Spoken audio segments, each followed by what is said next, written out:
자, 오늘 말씀은요.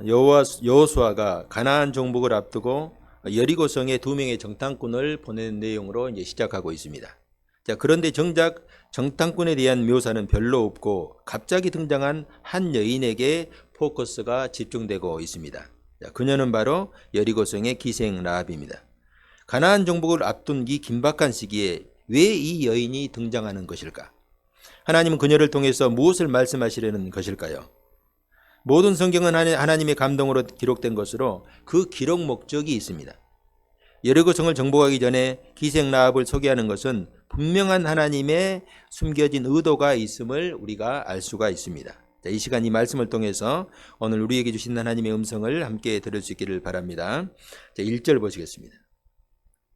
눈의 아들 여호수아가 시딤에서 2사람을 정탐꾼으로 보내며 이르되 가서 그 땅과 여리고를 엿보라 하며 그들이 가서 라합이라는 기생의 집에 들어가 거기 유숙하더니. 아멘. 자, 여호수아가 시딤에서 2명의 정탐꾼을 보냅니다. 자, 시딤은 요단 동편의 높은 지역에 있었으므로 여리고에 들어가기에 가장 적합한 지역이라 할 수 있습니다. 반면에 여리고는 요단강을 건넜을 때 가나안 땅으로 들어가는 길목에 위치한 성입니다.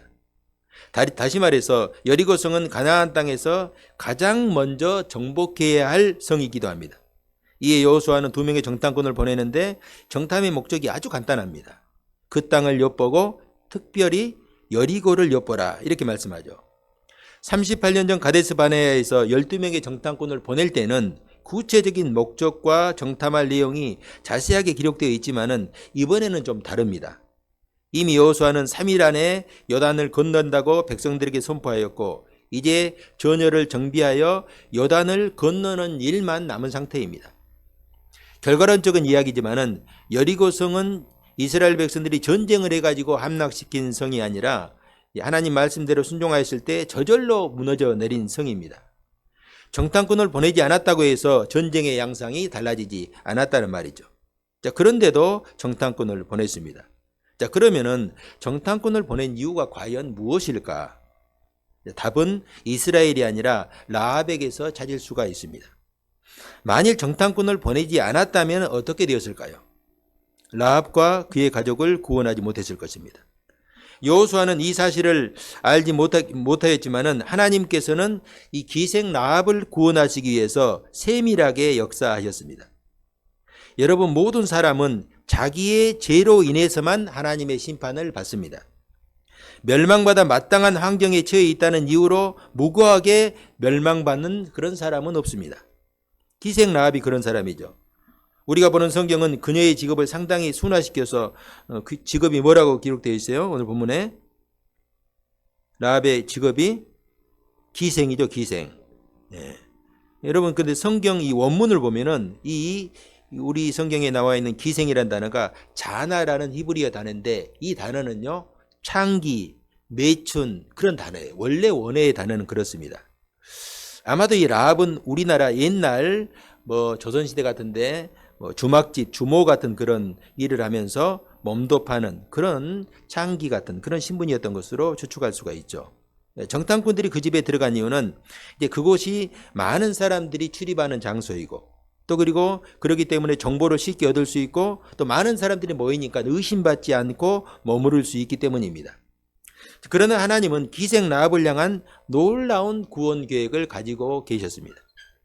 요한복음 4장에 소개된 여러분 사마리아 수가성 여인도 이 라합과 같은 구원의 이야기예요. 예수님은 유대 지역에서 이제 갈릴리로 가시는 길이었는데 여러분 팔레스타인 지도를 보면요 북쪽에는 제일 위쪽에는 갈릴리 그리고 남쪽에는 유대 그래요. 그리고 가운데가 사마리아가 있습니다. 사마리아는 이 역사적인 아픔을 안고 있는 땅입니다. 주전 722년 북이스라엘이 아수리에 멸망당할 때 대부분의 백성들은 포로로 끌려가고 가난하고 아주 미천한 천민들만 그 땅에 남겨졌죠. 그리고 사마리아인은 다른 이제 아수르가 정복했던 피정복국의 백성들을 그곳에 강제 이주시켜가지고 살게 했어요. 이런 과정에서 사마리아는 자연스럽게 이방인과 동화되었고 혈통적으로 또 종교적으로 혼합되고 말았습니다. 이주해온 다른 나라 백성들 민족들이 자신들이 섬기던 신들을 당연히 가지고 왔겠죠. 그러면서 혈통적으로 종교적으로 혼합되고 말았습니다. 자, 유대인들에게 있어서 이런 사마리아인들은 도저히 자신들과는 함께할 수 없는 뭐 배신자, 배교자, 부정한 사람들로 그렇게 인식이 됩니다. 또 예수님 당시까지 유대인들은 이 사마리아인들을 아주 멸시했죠. 능멸했고 그들과는 아예 상종을 하지 않았습니다. 그런 사람을 만나는 것만으로도 우리는 부정해진다 그렇게 생각하기 때문에 그들을 지나지도 않고 만나지도 않았어요. 이런 상황에서 예수님께서 유대에서 갈릴리로 가시는데 보통 사람들 같으면은 그 이제 사마리아로 가지 않기 위해서 우회해서 이제 위쪽으로 올라가는데 예수님은 일부러 갈릴리를 가시면서 사마리아로 들어가신 것입니다. 분명히 어떤 의도를 가지고 계셨다는 것을 우리가 알 수가 있죠. 그리고 이제 거기에서 누구를 만납니까?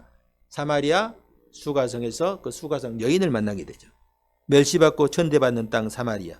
그런데 그 땅, 그런 사마리아 땅에서도 다른 사람들의 낯을 피할 정도로 상처와 아픔을 안고 사는 여인을 만나셨습니다. 그 여인을 만난 시간이 정오, 그러니까 우리 시간으로 낮 12시예요. 여러분 팔레스타인 지역에서 이 12시 정오는요 너무 덥기 때문에 낮에는 이 시간에는 사람들이 외출하지 않고 집에 머물러서 더위를 피하는 시간이에요. 개미 새끼 한 마리 찾아볼 수 없는 그런 시간이죠. 그런 시간에 마을에서 한참 떨어진 우물에 이 여인이 왔다고 한다면은 뭔가 말 못하는 사연을 가지고 살았던 여인이겠다 하는 것을 우리가 추측할 수가 있죠. 마치 기생 라합이 성읍에 다른 사람들과 살지 못하고 외진 성벽에 그 성벽 외곽 성벽에 살 수밖에 없었던 그런 것과 같은 그런 어떤 삶을 지고 살았습니다. 자, 이런 여인 그녀에게 예수님께서 먼저 말을 겁니다. 나에게 물을 좀 달라. 이에 그 여인이 깜짝 놀라면서 이렇게 반응하죠. 아니 당신은 유대인인데 어찌하여 사마리아 여자인 나에게 물을 달라고 합니까? 지금 예수님께서 하시는 행동이 일반적이지 않다는 거예요. 한 번도 경험해보지 못한 일을 지금 여인이 당한 것처럼 말을 하죠. 결국 이제 어떻게 됩니까? 긴 이야기가 있지만은 예수님이 그녀에게 다가가셨고 그녀를 만나주셨고 그녀의 아픔과 문제를 어루만져 주셨고 그녀는 주님을 영접하게 됩니다. 여러분 예수님을 만나기 전에 그녀는 절망 속에서 살고 있었습니다. 이전에 그녀는 남편이 5명 있었고 지금 있는 남편도 진짜 남편이 아니었습니다. 여러분 그 당시에 이제 남편을 사별하면요, 이 여자가 혼자 나오면은 혼자 살 수 있는 그런 어떤 능력이 없어요. 왜냐하면은 모든 이 재산은 남자에게 상속이 되는 시대이기 때문에 혼자 남은 여자라고 한다면은 아무런 소망이 없죠. 그렇기 때문에 이 여인이 살 수 있는 길은 어떻게 좋은 남자 만나가지고 재혼하는 것이. 남자 한번 잘 만나면은 또 인생의 소망이 있을까 하고 기대했는데 어떤 남자에게도 소망을 찾지 못하고 여전히 절망 속에서 살고 있었습니다. 아마 예수님께서 수가성 우물가를 찾지 않으셨다고 한다면은 그녀는 그런 절망 속에서 허우적거리다가 소망 없이 생을 마감하고 말았을 것입니다. 그녀의 말과 행동을 쭉 살펴보면은 그녀는 심령이 가난하였고 애통하였고 의에 줄이는 마음을 가지고 있음을 볼 수가 있습니다. 그녀는 예수님께서 하시는 말씀을 듣는 순간 그의 잠자고 있던 영혼이 깨어나는 듯 그가 반응하였고 자신의 믿음을 예수님께 고백했어요. 그녀가 하는 말이 이거예요. 메시아 곧 그리스도가 오실 것을 내가 알고 있습니다. 반드시 메시아가 오실 것입니다. 그런 믿음과 소망을 가지고 있었어요. 그때 예수님께서 그 여인에게 지금 내가 말하는 그 그리스도다 이렇게 말씀을 한 거예요. 이 말씀을 그녀가 듣자마자 곧바로 주님을 믿고 영접했어요. 놀라운 믿음이죠. 놀라운 역사적인 순간이에요. 이미 예수님은 수가성 우물가에 오기 전에 그녀를 아시고 계셨죠. 예수님은 잃어버린 양을 찾는 목자의 심정으로 그곳에서 구원을 기다리는 한 여인을 찾아가셨고 그녀를 만나주셨고 그녀를 구원해 주셨습니다.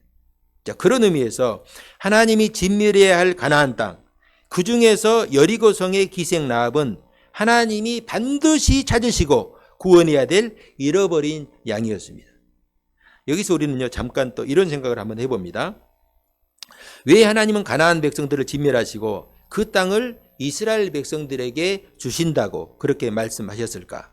이 말씀은 역사적인 어떤 맥락이 있어요. 창세기 15장 16절에 보면요 이런 말씀이 있습니다.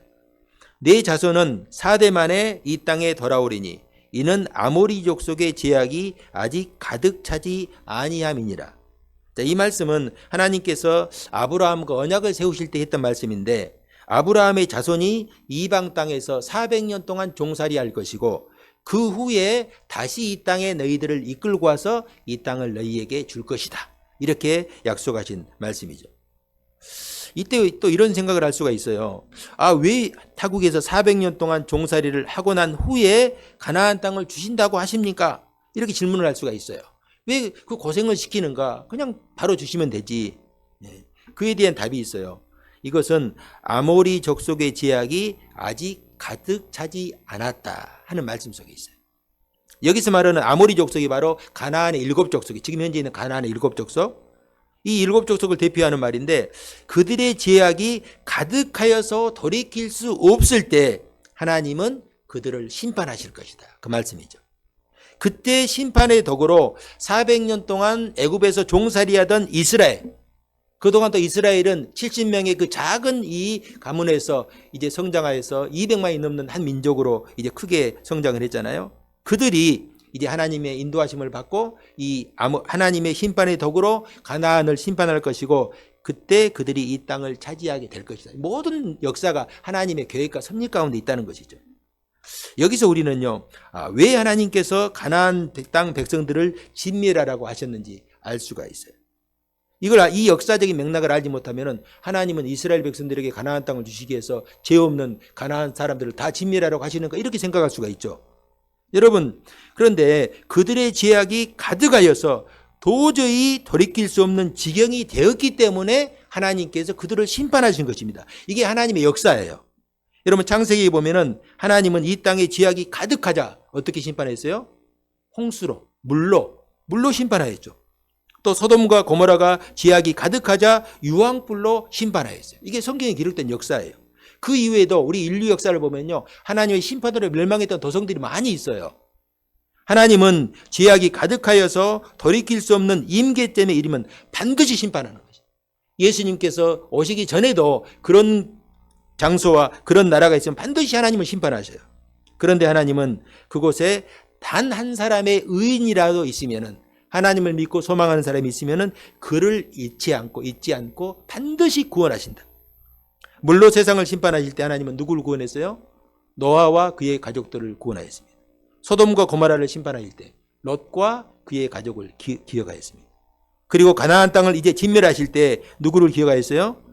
여리고성의 기생 라합을 기억하였습니다. 저는 우리 성도님들이 하나님은 당신을 믿고 의지하는 백성들은 언제 어느 곳에 있다 할지라도 반드시 잊지 않고 기억하시고 구원하심을 믿고 의지할 수 있기를 바랍니다. 2절입니다. 어떤 사람이 여리고 왕에게 말하이르되 보소서 이 밤에 이스라엘 자손 중에 몇 사람이 이 땅을 정탐하러 이리로 들어왔나이다. 자, 여기 보면요, 당시 가나안 땅에 있던 여러 나라와 왕들은 이미 오래전부터, 정확히 40년 전부터 이스라엘 백성들 때문에 아주 신경이 곤두세워 있습니다. 한번 여러분 생각해 보시기 바랍니다. 200만이 넘는 백성들이 애굽에서 밀려 나왔어요. 그들이 나올 때 그냥 나온 것도 아니고 그 어마어마한 바로의 군대를 물리치고, 또 나올 때 홍해를 가르고 그 홍해를 마른 땅처럼 건너서, 이건 인류 역사에 있었던 일이 없거든요. 그러니까 이스라엘 백성도 두렵지만은 이스라엘 백성들을 인도하신 그들이 믿는 신 여호와 하나님이 어떤 신인가 두려움에 떨지 않을 수가 없었죠. 그 신이 어떤 신인가, 그 큰 홍해 바다를 가르시고 맨 땅으로 건너게 하신 거예요. 그리고 자신들의 턱 밑에 있는, 그런 가나안 땅의 턱 밑에 있는 그 광야, 이스라엘 백성들이 이 40년 동안 생활했던 광야, 그 광야를 40년 동안 휩쓸고 다닌 거예요.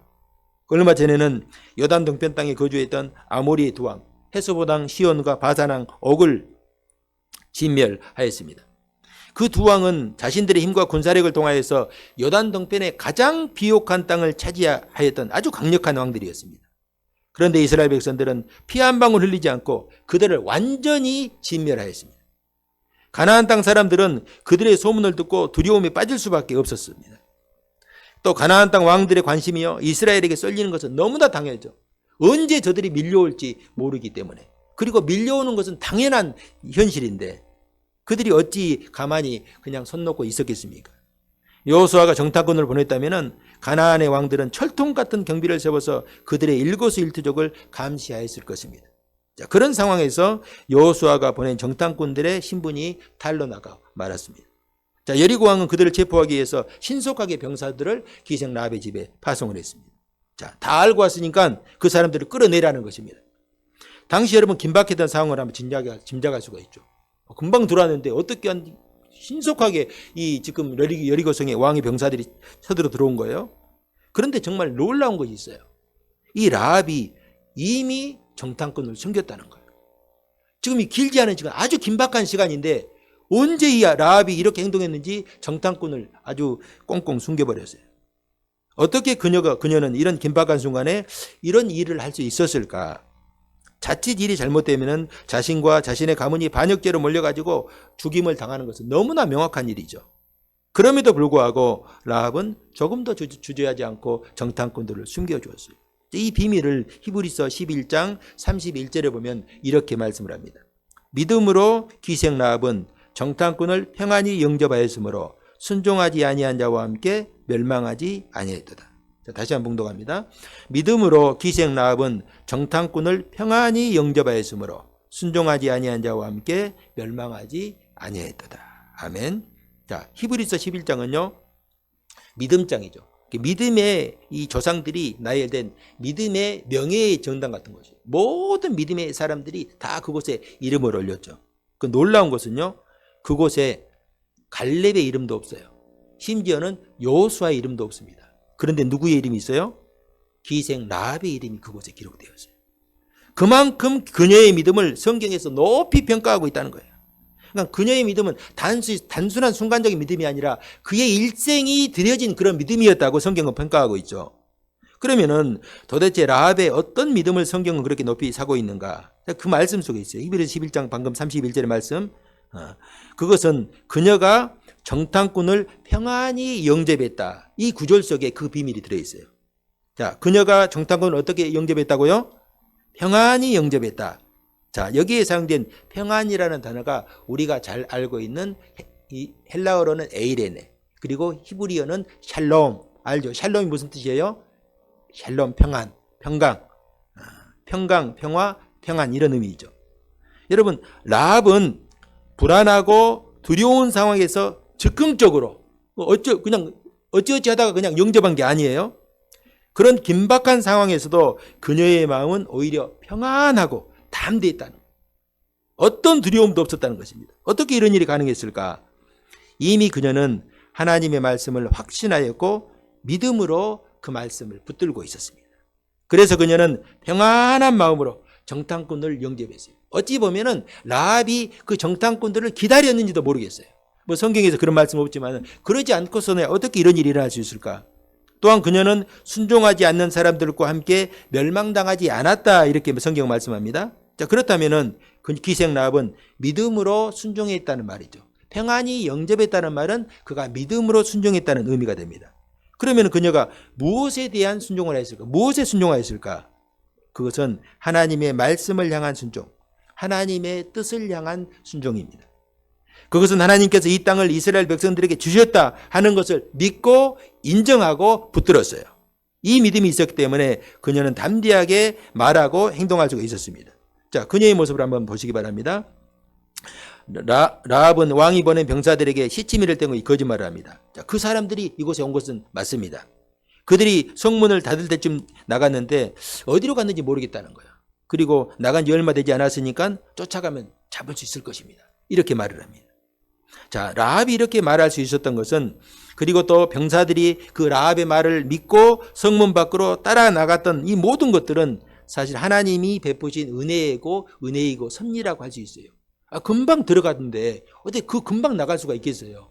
그런데 하나님께서 그들 가운데 역사하시니까 라합의 말이 이루어지고 또 라합의 말을 듣고 그들이 또 쫓아간 거예요. 우리가 여기서 알 수 있는 것은요, 하나님의 말씀을 믿고 순종하면은 그 다음부터는 하나님께서 도우시고 역사하신다, 하나님께서 일하신다 하는 것입니다. 믿음은 하나님께서 반드시 살아계시고 자기를 믿고 찾고 의지하는 자들을 도우시는, 그리고 상 주시는 이심을 믿는 것이다. 그러니까 우리가 믿음으로 산다는 것은 내가 할 수 있는 것을 하고 하나님의 도우심을 바라고 소망하는 것입니다. 그러면은 믿음으로 그렇게 살아가는 성도들은 반드시 하나님께서 함께 하시고 도우시고 역사해 주십니다. 저는 우리 성도님들이 이 하나님의 말씀을 믿고 순종함으로 이 하나님의 도우심과 역사하심을 삶에서 날마다 체험하며 경험하며 간증하며 살 수 있기를 주님의 이름으로 축복합니다. 자, 8절에서 10절 보겠습니다. 또 그들이 눕기 전에 라합이 지붕에 올라가서 그들에게 이르러 말하되 여호와께서 이 땅을 너희에게 주신 줄을 내가 아노라. 우리가 너희를 힘이 두려워하고 이 땅 주민들이 다 너희 앞에서 간담이 녹나니 이는 너희가 애굽에서 나올 때에 여호와께서 너희 앞에서 홍해 물을 마르게 하신 일과 너희가 요단 저쪽에 있는 아모리 사람의 두 왕 시온과 옥에게 행한 일 곧 그들을 진멸시킨 일을 우리가 들었음이니라. 아멘. 자, 이 모습을 한번 상상해 보세요. 정탐꾼들이 라합에게 말하는 것이 아니에요. 오히려 라합이 정탐꾼을 찾아가서 이렇게 말합니다. 지금 이 상황은요, 이 정탐꾼들이 라합에게 우리는 하나님의 백성입니다, 하나님께서 이 땅을 우리에게 주셨습니다 하고 라합을 설득해야죠. 그리고 라합의 도움을 받아야 돼요. 그런데 이 정탐꾼들이 말하기 전에 먼저 지금 라합이 정탐꾼들을 찾아와서 말하는 거예요. 그 어떻게 말합니까? 여호와께서 이 땅을 여러분에게 주신 줄, 너희에게 주신 줄 내가 안다는 거예요. 여러분, 이게 얼마나 놀라운 고백입니까? 여러분이 정탐꾼이라고 생각해 보세요. 이게 정말 어안이 벙벙한 일이죠. 놀라운 고백입니다. 그녀의 고백을 듣고 있던 정탐꾼들의 이 모습을 한번 상상해 보시기 바랍니다.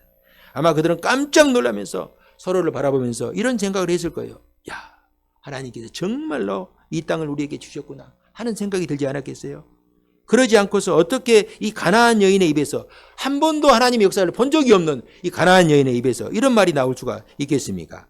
또 다른 하나는 이 라합의 고백을 듣고 받았을 충격이에요. 이스라엘 백성들은 광야에서 40년 동안 불기둥과 구름기둥으로 함께 하시는 하나님의 임재를 경험했죠. 그리고 매일 내리는 그 만나와 메추라기를 먹었습니다. 그리고 그들에게 나타난 수많은 이적과 역사를 경험했죠. 그럼에도 하나님의 약속을 믿지 못해서 40년 동안 지금 광야에서 방황을 했습니다.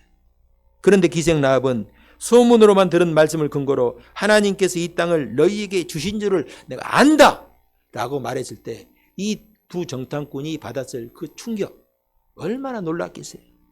여러분, 그런데 여러분, 여기서 이 라합이 하나님께서 이 땅을 너희에게 주신 줄 안다라고, 내가 안다라고 했는데 여기 사용된 안다라는 단어는요, 보통 단어가 아니에요. 보통 때 사용하는 단어가 아니에요.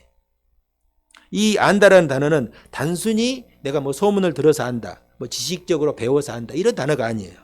여기 히브리 단어 야다라는 단어인데 이것은 창세기에 보면요, 아담과 하와가 동침함에, 이 동침했다는 단어가 야다예요. 이게 무슨 말이냐면은 이 야다라는, 안다라는 이 단어는요, 지식적으로 아는 것을 넘어서 함께 결합해서 체험적으로 안다는 거예요. 내가 하나님을 체험적으로 확실하게 안다는 것입니다. 놀라운 고백의 역사죠. 자, 그러면은 도대체 그녀가 어떻게 이런 믿음을 가지게 되었을까 하는 것이죠. 자, 10절 보면요, 두 가지 사실을 말합니다. 자, 하나는 너희가 애굽에서 나올 때에 여호와께서 너희 앞에서 홍해 물을 마르게 하신 것을 들었다 하는 것입니다. 그리고 또 다른 하나는 요단 저편에서 아모리 두 왕 헤스보랑 시온과 바산 왕 옥에게 행한 일을 들었다는 것입니다. 여기서 우리에게 하나님께 주시는 말씀은요, 하나님께서 구원을 이루시는 방법을 우리에게 분명하게 말씀을 하십니다. 그것은 구원은 들음에서 난다 하는 말씀이죠. 여러분, 로마서 10장 17절에 그러므로 믿음은 들음에서 나며 들음은 어디에서? 그리스도의 말씀으로 말미암는다. 우리가 이 구원이라고 하는 것은 하나님의 말씀을 듣고 또 그리스도의 그 말씀을 들음으로 우리가 구원에 이를 수 있다는 것입니다. 이건요, 우리 성경에서 너무너무 중요한 말씀이에요. 여러분, 하나님의 말씀을 듣는 것이 얼마나 중요한지 우리가 알 수가 있습니다. 하나님의 말씀을 들으면은요, 그 말씀이 우리 가운데 떨어지는 순간 역사를 하게 돼 있어요. 마치 작은 겨자씨가 눈에 보이지 않잖아요. 겨자씨는 아주 작거든요. 그 겨자씨가 우리 마음밭에 떨어지기만 하면은 우리가 그 말씀을 우리 마음속에 받으면은 그 땅에 떨어져서 온데간데 없는 것 같은데 시간이 지나면 그 나무가 자라나가지고 큰 나무가 되듯이, 그리고 통 속에 있는 가루에 그 작은 누룩, 이스트, 이게 떨어지면은 통 안에 있는 가루가 시간이 되면은 전부 부풀어 오르는 것과 같습니다. 이 말씀의 힘이 여기 있어요. 여러분, 우리가 하나님의 말씀의 이 힘을 우리가 무시해서는 안 돼요. 잊지 말아야 됩니다. 그런데 우리가 여기서 또 한 가지 기억해야 하는 거 있습니다. 믿음은 들음에서 나지만은 듣는다고 다 그 말씀이 열매를 맺는 것은 아니에요. 그럼 어떤 사람은 열매를 맺고 어떤 사람은 열매가 없는가? 그걸 우리가 알 수가 있잖아요. 예수님 비유에 말씀하신 비유 중에서 4가지 밭에 대한 비유. 여러분 잘 알고 있죠. 그 4가지 밭이 무슨 비유입니까? 길가, 돌짝밭, 가시밭, 옥토. 그 당시는요, 지금같이 이렇게 밭이나 이렇게 농지가 이렇게 다 구획이 이게 정해져 가지고 잘 이렇게 경작되지 않았기 때문에 뭐 산이나 들을 개간해 가지고 씨를 뿌렸어요. 그렇기 때문에 이 농부가 씨를 뿌리면은 그 씨가 뭐 길가에도 떨어지고 한쪽에 모아놓은 그러죠. 우리 산에 개간하면 돌이 많잖아요. 그 돌에 이렇게 날려서 떨어질 수도 있고 또 엉겅퀴 그 옆에 난 가시밭에 떨어지기도 하고. 그렇지만 많은 씨들이 옥토에 떨어지죠. 길가에 씨가 떨어지고 돌짝밭과 가시밭에 떨어진 씨는요, 절대 열매를 맺을 수가 없어요. 그러나 옥토에 떨어진 씨는 30배, 60배, 100배의 열매를 맺습니다. 여기서 옥토에 떨어졌다는 것은 말씀을 듣고 그 말씀을 믿고 그 말씀에 순종하는 그런 것입니다.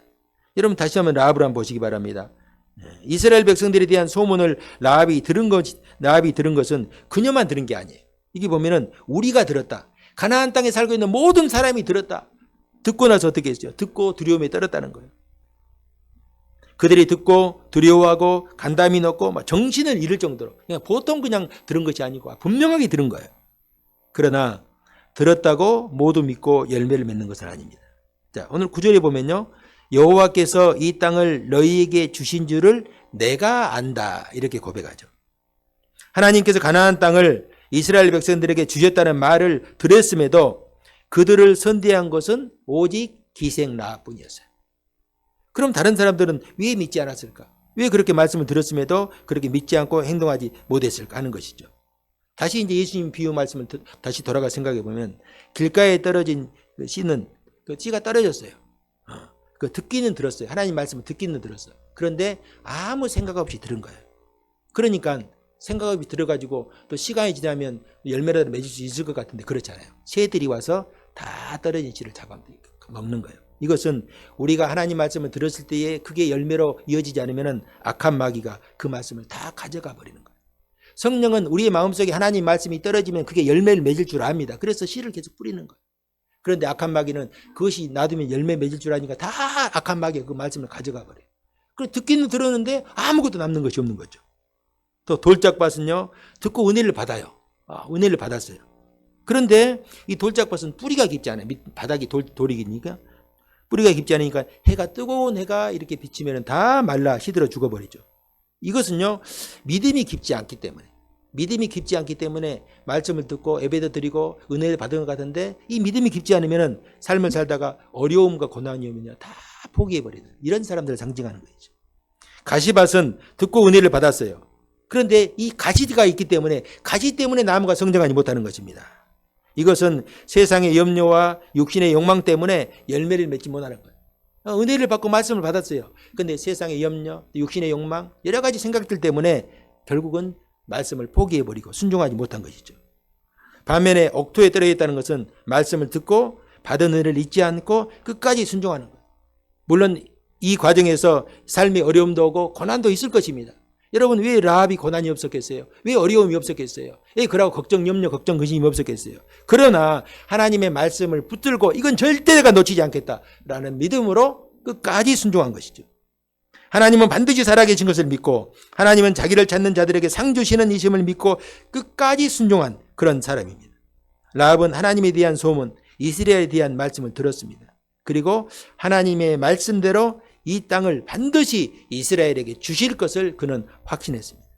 그리고 여리고 왕과 그의 병사들도 두렵지만은 이 성은 이미 하나님께서 이스라엘 백성들에게 주셨습니다. 그녀가 고민하지 않고 평안하게 결단할 수 있었던 이유가 바로 여기 있어요. 왜냐하면 이 땅은 아직은 이스라엘이 들어오지 않았지만 들어오면 이스라엘에게 다 넘겨질 땅이기 때문입니다. 하나님은 하늘에서도 하나님이시고 땅에서도 하나님이시니 당신의 말씀하신 것은 반드시 이루어진다 하는 그 믿음을 이 여인은 붙들었습니다.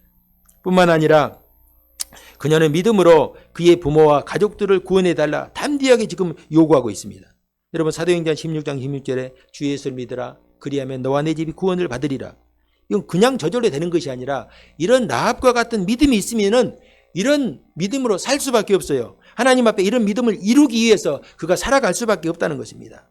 기생 라합 때문에 그의 부모와 그의 모든 가족들에게 구원의 길이 열리는 그런 순간이죠. 한 사람의 믿음이 그와 온 가족을 살리는 것은 물론이고 이제 그의 이름이 예수님의 족보에 올라가는 순간입니다. 저는 우리 성도님들이 이 라합과 같은 믿음으로 내 가족은 물론이고 나와 만나는 모든 사람들에게 구원의 통로, 축복의 통로로 쓰임받을 수 있기를 주님의 이름으로 축복합니다. 사랑하는 성도 여러분, 이 시간 제약된 세상에서 믿음으로 살고자 했던 이 기생 라합을 찾으시는 그 하나님의 놀라운 사랑과 은혜를 기억하시길 바랍니다.